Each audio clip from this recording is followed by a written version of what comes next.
Hello, এখন বাজে সকাল ৩টে। আমি ট্রেন ধরার জন্য বেরিয়েছি। আজকে আমি বাড়ি যাচ্ছিলাম। ট্রেনে যখনই আমি উঠি আমার মোস্ট ফেভারিট মুভি ইরফান খানের।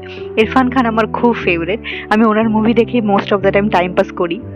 এটা আমি ট্রেন থেকে যখন আমি দুর্গাপুর নামতে যাব তার আগে আমি ভিডিওটা নিয়েছিলাম। এত সুন্দর লাগছিল, এত গ্রিনারি, এত সুন্দর একটা ক্লাউডি স্কাই, খুব ভালো লেগে যায় আমার। তো এটা আমি দুর্গাপুর নেমে পড়েছিলাম। আমার ট্রেন অ্যাকচুয়ালি হাওড়া পর্যন্ত করা ছিল, but Indian railway always disappoint me. Train এত গড়বড় করলো, এত লেট করলো যে আমি কোথায় নামবো, কোথায় দিয়ে বাড়ি যাবো। আমি হাওড়ায় গেলে আমার বাড়ি পৌঁছতে পৌঁছতে রাত 10টা হয়ে যেত। তো আমি তাই জন্য দুর্গাপুর নেমে গেছিলাম। দুর্গাপুর থেকে আমি ব্যান্ডেল গেছি। ব্যান্ডেল থেকে আমি তারপর আমার বাড়ি যাওয়ার জন্য আলাদা ট্রেন নিয়েছিলাম। দুর্গাপুর থেকে ব্যান্ডেল পর্যন্ত যে আমি গেছি, আমি দাঁড়িয়ে দাঁড়িয়ে গেছি, কারণ আমি জেনারেল কম্পার্টমেন্টে, আমার কাছে কোনো টিকিট ছিল না।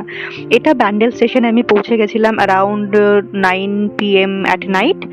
এখান থেকে আমার রাত্রে 9টার সময় আরেকটা ট্রেন ছিল এক্সপ্রেস।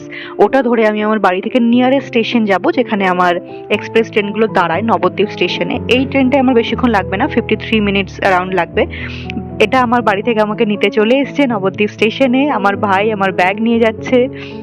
পুরো দিনে জার্নি করার পর পুরো রাত জেগে সকাল 3টে থেকে ভোর 3টে থেকে উঠে এই রাত 11:30-12টা বাজে আমি তখন আমার বাড়িতে পৌঁছচ্ছি। এখনো পৌঁছইনি আমি আমার স্টেশনে। আর এই যে দেখো আমার পুচকে ভাই যে আমাকে স্টেশনে নিতে এসছে, বাট আমার থেকে আমার ব্যাগেও বেশি ইন্টারেস্টেড।